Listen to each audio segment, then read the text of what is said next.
Hello po mga kapatid. Magandang umaga po sa inyong lahat. Nandito na naman po ako, Brother Oji, para mag-share sa inyo ng salita ng ating Diyos, mga kapatid. Pero mananalangin po muna tayo bago tayo mag-umpisa. Samahan niyo po ako, mga kapatid, at magsiyuko tayo. Yes, Lord, aming Diyos na makapangyarihan sa lahat. Aming Diyos na gumawa ng langit at lupa. Nandito na naman kami, Father God. Mag-aaral, magbabasa, makikinig ng iyong mga salita. Ikaw po ang may kaloob nito, O God. Kagustuhan mo po ito na makapag-aaral kami.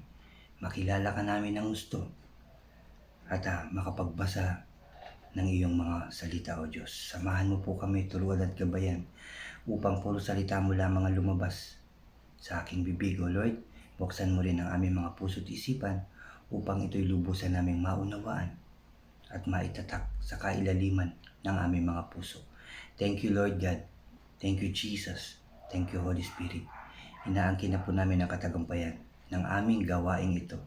Pinupuri ka namin at pinasasalamatan sa tanging pangalan ng aming Panginoong Jesucristo. Lahat tayo ay magsabi ng Amen and Amen. At ito po ang aking channel.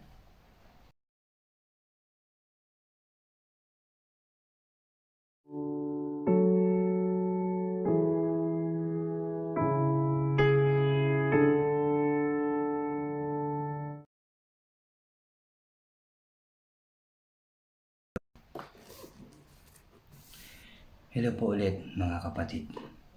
Diyan po sa mga bago sa aking channel, huwag niyo pong kalimutan na mag-subscribe po kayo. Paki-like and share niyo po ang aking mga videos, ang aking mga sharing, at paki-click na rin ang notification bell para lagi po kayong updated sa mga bago ko pang i-upload. Salamat mga kapatid, salamat po. Kahapon sinare ko sa inyo ang chapter 31 na may pamagat na ang mga gagawa ng tabernakulo. Dito binigyan ng Diyos ang mga gagawa ng katalinuhan, karunungan, kaalaman. Mga kapatid, lahat ng gagawa ng pinagagawa niya kay Moses. Mga kapatid, ang mga gagawa nun, binigyan niya ng kapangyarihan para magawa ito ng maayos, tama at maganda. Pangalawa, ang araw ng pamamahinga. Dito inulit niya ang araw na pamamahinga ay sagrado, mga kapatid. Ito ay inuutos niya sa lahat ng tao, maging noon hanggang ngayon, na ang araw ng pamamahinga ay dapat nating gawin at ilaan para sa ating Diyos. Magtatrabaho ang lahat ng 6 na araw at ang pang-7 ay magpapahinga ang lahat. Ito ang gagawin ng mga tao, mga kapatid. Ang mananalangin, magpupuri sa Kanya, aawitan siya, yung mga gawain para sa Kanya, yung sharing ng Kanya mga salita, mga kapatid, fellowship, mentoring, mga kapatid. Yan po ang gagawin kapag araw ng pamamahinga. Yan po ang tinuturo ng ating Diyos. Dito mga kapatid, sa chapter 32, na may pamagat itong ang guyang ginto, mga kapatid, sabi dito. Sa English, ito ay the gold bull calf, mga kapatid. Mag-umpisa na po tayo. Chapter 32, ang guyang ginto. Nang magtagal si Moses sa bundok, ang mga Israelita ay lumapit kay Aaron. Sinabi nila, igawa mo kami ng mga Diyos na mangunguna sa amin.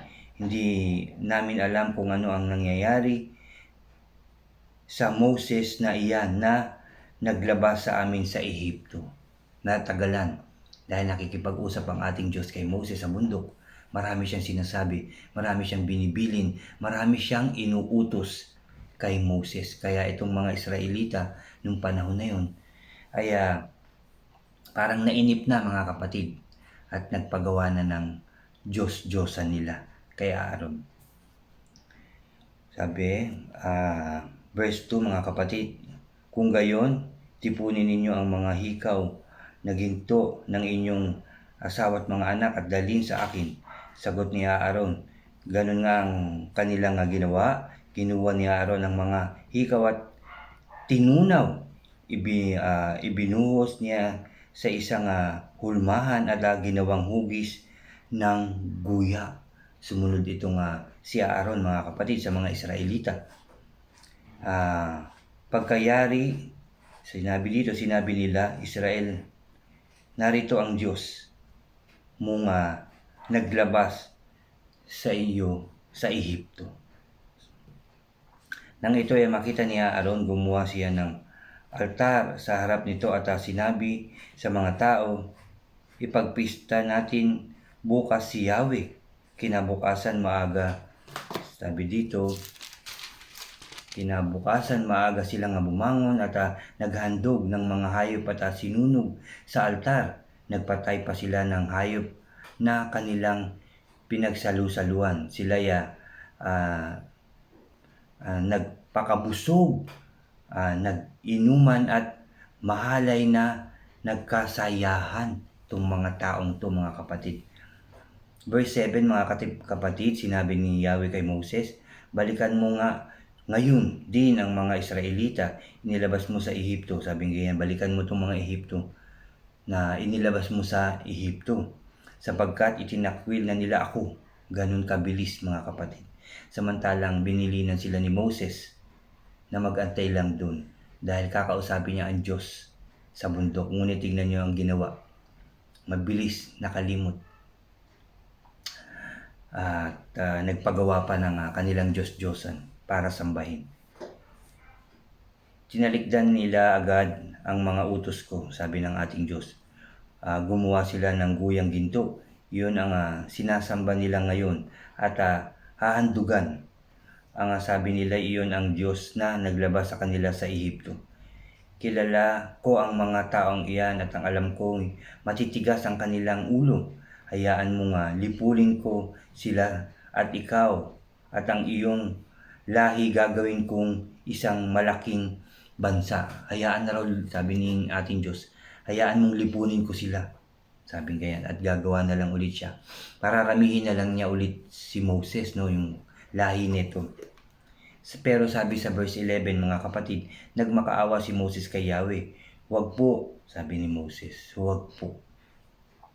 Huwag ninyong lipunin ang mga taong inilabas ninyo sa Ehipto sa pamamagitan ng inyong dakilang kapangyarihan. Kapag nilipol ninyo sila, masasabi ng mga Ehipsyo na ang mga Israelita ay inilabas ninyo sa Ehipto upang lipunin sa kabundukan. Yun ang sasabihin ng mga Ehipto, pag ginawa ng ating Diyos na lipunin ang mga Israelita. Huwag na po kayong magalit sa kanila at huwag na ninyong ituloy ang inyong parusa sa kanila. Aalamin, sabi dito, alalahanin ninyo ang mga lingkod ninyong sina Abraham, Isaac at Jacob. Ipinangako ninyo sa kanila na ang lahi nila pararamihin tulad ng mga bituin sa langit at magiging kanilang habang panahon ang lupang ipinangako ninyo. Hindi itinuloy ni Yahweh ang balak na paglipol sa mga Israelita dahil nakiusap si Moses, Dahil sa ginawa ang bilis tumalikod kaagad ng mga taong iyon, Umalis lamang si Moses, ilang araw lang siguro natagalan o ilang linggo. Pero kaagad sila nagpagawa ng Diyos-Diyosan. Napakabilis nilang makalimot sa ginawa ng ating Diyos sa pagpapakain sa kanila, sa pagprotekta sa kanila ng ating Diyos. Mabilis silang tumalikod, mga kapatid, at dapat lilipunin na sila, ngunit nanalangin si Moses na wag nang ituloy, mga kapatid, at pinakinggan naman si Moses. Sabi dito, mga kapatid, verse 15, pagkaraan noon si Moses ay bumalik mula sa bundok, dala ang dalawang tapyas na batong kinasusulatan ng mga utos. Bumaba na siya, dala na ni Moses yung dalawang tapyas na bato na kinasusulatan ng mga utos ng ating Diyos.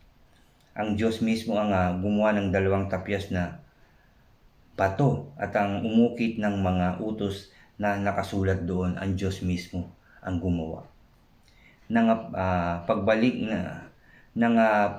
na sila, narinig ni Joshua ang sigawan ng mga tao. Sinabi niya kay Moses, may ingay, sabi dito, may ingay ng lalaban sa kampo. Sabi niya, parang ingay, sabi niya. Sabi dito, Parang may ingay, parang may naglalabanan sa kampo nang bumababa na sila, nang pababa sila. Sabi dito, ulitin ko lang itong verse 17, nang pabalik na sila, narinig ni Josue ang sigawan ng mga tao. Sinabi niya kay Moses, may ingay ng labanan sa kampo. Ang naririnig ko hindi sigaw ng tagumpay o ng pagkatalo, kundi awitan, sagot ni Moses. Nang sila malapit na sa kampo, nakita ni Moses ang guya at ang mga tao nagsasayawan. Dahil dito nagalit siya. Sabi dito, ibinalibag, mga kapatid, sa galit ni Moses. Ibinalibag niya sa paanan ng bundok ang mga tapyas na bato at ito'y nadurog. Kinuha niya ang mga guya at sinunog. Pagkatapos dinurog niya ito ng pino, saka ibinuhos sa tubig at ipinainom sa mga Israelita. Hinarap niya si Aaron. Ano bang ginagawa nila sa inyo? Sabi dito, sa iyo, at pumayag kang, ano bang ginawa nila sa iyo? At pumayag ka. Pumayag kang gawin ang malaking kasalanang ito. Anong ginawa mo? Sabing ganyan. Sumagot si Aaron, huwag ka nang magalit sa akin, kapatid ko. Alam mo namang kung gaano katigas ang kanilang ulo. Ayaw nilang paawat sa paggawa ng kasamaang ito. Sinabi nila sa akin na igawa ko sila ng mga Diyos sa pangunguna sa kanila, no? Na mangunguna sa kanila. Sapagkat hindi raw nila alam kung ano ang nangyayari sa iyo. Kaya tinanong ko sila kung sino ang may ginto. Ibinigay naman nila sa akin ang mga alahas. Tinunaw ko sa apoy at lumabas ang guyang iyon, mga kapatid. Nakita ni Moses na nagkakagulo ang mga tao sapagkat sila pinabayaan niya Aaron na sumamba sa Diyos-Diyosan at naging katawa-tawa sila sa paningin ng mga kaaway na nakapaligid, mga kapatid. Naging katawa-tawa sila. May mga kaaway kasi doon na nakapaligid, mga kapatid. Pinagtatawanan sila sa ginawa nila. Kaya tumayo si Moses sa pintuan ng kampo at sumigaw, lumapit sa akin ang lahat ng nasa panig ni Yahweh, at lumapit sa kanya ang mga Levita. Sinabi niya sa kanila, ipinapasabi ni Yahweh ng Diyos ng Israel, kunin ninyo ang inyong mga tabak, galugarin ninyo ang buong kampo at patayin ang lahat ng inyong makikitang maging kapatid, sabi dito, kaibigan o sino man. Sabing ganyan, no? Pinakuha yung itak, pinagalugad, mga kapatid. Sinunod ng mga Levita ang utos ni Moses at may 3,000 tao ang napatay nila ng araw na iyon. Sinabi ni Moses, ngayon inilaan ninyo ang inyong mga sarili sa paglilingkod kay Yahweh dahil sa pagkapatay ninyo sa inyong mga anak at mga kapatid. Kaya tatanggapin ninyo ngayon ang kanyang pagpapala. Nagkagulo sila dahil dun sa paggawa ng guyang yun, mga kapatid, dahil sa pagsuway nila, sa pagtalikod nila sa ating Diyos. Kinabukasan sinabi ni Moses sa mga tao, napakalaki ng nagawa ninyong kasalanan. Aakyat ako ngayon sa bundok at mananalangin kay Yahweh. Baka sakaling maihingi ko kayo ng tawad. Umakyat nga sa bundok si Moses, nanalangin kay Yahweh. Sinabi niya, napakalaking pagkakasala ang nagawa ng mga tao. Gumawa sila ng Diyos-Diyosang ginto. Ipinapakiusap ko pong patawarin na ninyo sila. Kung hindi ninyo sila mapapatawad, burahin na ninyo sa inyong aklat ang aking pangalan, sabi ni Moses. Sumagot si Yahweh, kung sino ang nagkasala sa akin, siya kung buburahin sa aking aklat. Kasi po, mga kapatid, may aklat talaga ng buhay ang ating Diyos. At nakatala doon yung mga talagang sumunod sa Kanya, naging mabuti sa Kanya, mga kapatid. Naging kalugod-lugod sa Kanya. Yung mga ginagawa, iniisip, mga kapatid, yan ay nakasulat ang pangalan sa aklat ng buhay, mga kapatid. Ngayon pangungunahan mo sila sa lugar na sinasabi ko sa iyo at papatnubayan kayo ng aking anghel. Ngunit darating ang araw na paparusahan ko ang mga Israelita dahil sa kanilang mga kasalanan. Darating ang araw na paparusahan ko sila dahil sa kanilang mga kasalanan. At pinadalhan ni Yahweh ng sakit ang mga tao sapagkat pinagawa nila ng guya si Aaron. Nagkaroon ng sakit ang mga Israelita, mga kapatid, dahil sa ginawa nilang kasalanan. Talagang ang bawat kasalanan ay may kabayaran, mga kapatid. Ngunit kung ikaw ay hihingi ng tawad sa ating Diyos, gagawa ka na ng kabutihan, magbabalik loob ka sa ating Diyos, mananalangin, magdi-devotion, maghahayag ng salita ng ating Diyos, at tatanggapin ng buong puso at kaluluwa ang ating Panginoong Kristo na ating maging hari at tagapagligtas, maging ating Diyos ng ating buhay, Panginoon ng ating buhay. Isusulat ng ating Diyos ang ating pangalan sa aklat ng buhay, mga kapatid. Yan po ang katotohanan. Nandito po narinig natin ang sinabi ng ating Diyos. At yan po ang katapusan ng chapter 32, mga kapatid. Ulitin ko lang ang guyang ginto, mga kapatid. Maraming binili ng ating Diyos at isinulat niya yun para basahin sa mga Israelita. Ngunit nainip sila. Mabilis silang tumalikod sa ating Diyos. Kaya nagpagawa sila ng gintong guya para kanilang sambahin, mga kapatid. Yun ang malaki nilang pagkakamali. Kaya nakita ito ng Diyos, narinig ang kanilang mga ginagawa dahil wala naman talaga naililihim sa ating Diyos. Lahat nakikita niya, mga kapatid. Lahat naririnig niya. Kaya gumawa nga si Aaron at pagbaba ni Moses, nagalit siya. At nagkagulo nga doon, mga kapatid. Maraming napatay na mga nagkasala, mga kapatid. At yun nga, bumanik si Moses ulit at humingi ng tawad. Patawarin na raw ang mga taong nagkasala sa kanya. Wag na raw lipulin niyon, mga kapatid. At sumagot si Yahweh, ulitin ko lang ang verse 33, mga kapatid. Sumagot si Yahweh, kung sino ang nagkasala sa akin, siya ko nga buburahin sa aking aklat, mga kapatid.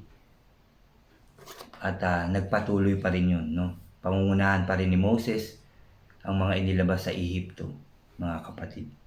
Magpapatuloy pa rin ang salinlahi ni Moses at narito nga tayo, mga kapatid, ang salinlahi, mga kapatid, At nandito rin tayo upang magpatuloy sa inuutos, sinasabi ng ating Diyos sa ating lahat. Hindi tayo tatalikod sa ating Diyos. Magpapatuloy tayo, magmahalan, magpatawad, at magpakumbaba at gagawa ng kabutihan ng tama para sa ating Diyos at sa ating kapwa upang, ulitin ko lang, maisulat ang pangalan natin sa aklat ng buhay. Amen and amen, mga kapatid. At sinasabi ko lang, magpatuloy tayo na magpatuloy, mga kapatid. Huwag tayo magsasawang manalangin dahil naririnig tayo ng ating Diyos. Magtiwala tayo sa ating Diyos. Siya lamang ang maaasahan natin, wala nang iba. Sa mga nangyayari sa atin, anuman ang ating suliranin, anuman ang pangangailangan natin, kagalingan man yan, kasaganahan, kasiyahan, katagumpayan, Diyos lamang ang makapagbibigay niyan sa atin lahat. Wala nang iba, mga kapatid. Magpatuloy tayo manalangin. Umasa sa ating Diyos, magtiwala, sumampalataya na ito ibibigay ng ating Diyos sa ating lahat. Amen. Mga kapatid, tayo po ay mananalangin. Samahan niyo po ulit ako. Magsiyoko tayo. Aming Diyos na makapangyarihan sa lahat, maraming salamat, Lord, sa nabasa namin, napakinggan, napag-aralan namin iyong mga salita, O Diyos. Salamat, Father God. Salamat, Jesus. Salamat, Holy Spirit. Lord, pinaalala mo na naman na huwag kami liliko o hihiwalay ng landas. Dumiretso lamang kami ng lakad. Magpatuloy lamang kami. Sa iyo lamang lalapit, Lord. Huwag kaming tatalikod, Father God. Dahil walang ibang Diyos kung hindi ikaw lamang. Yan ang ipinapaalala mo sa lahat ng tao ngayon, Father God. Walang ibang Diyos kundi ikaw lamang. Samahan mo po kami, gabayan, turuan, upang hindi kami maligaw ng landas, Father God. Upang magpatuloy kami sa aming mga ginagawang nakakalugod sa iyo, Father God. Turuan mo kami ng dapat naming gawin. Simula sa aming mga presidente, sa kanilang kasamaan, sa pamahalaan, pababa, Father God, hanggang sa amin. Samahan mo kami, Lord, Bigyan ng lakas ng loob, talino, sipag upang magpatuloy sa magandang gawain, sa pagmamahalan, sa pagpapatawad, at pagpapakumbaba. Yan ang itatak mo sa aming mga puso, O Diyos. Sa lahat ng tao, O God, magpatuloy kami upang ang aming pangalan ay maisulat sa aklat ng buhay, O God. Yan po ang itatak mo sa bawat puso namin, sa bawat isipan namin, at sa buong pagkatao namin. Lord, humihingi kami ng tawad sa lahat ng aming mga kasalanang nagagawa araw-araw, Paligat.